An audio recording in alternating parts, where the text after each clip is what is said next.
ከልቤ ቆርጬ ባንቺ ልረሳሽ ሞክርና ይቅርታ ልጠይቅዎ ስም ጥፋቱ የኔ ነውና ዘይቀርበን ሳንነጋገር ቂም ይዘሽ አትለኝ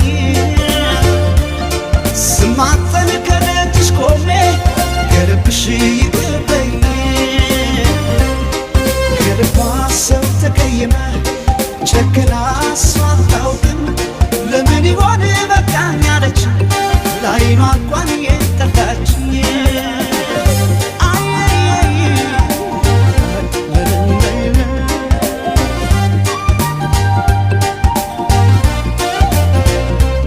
እንደገና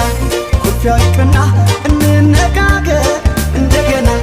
ዘይናድሰው የቤቱ ማገር እንደገና አልወጣም አለኝ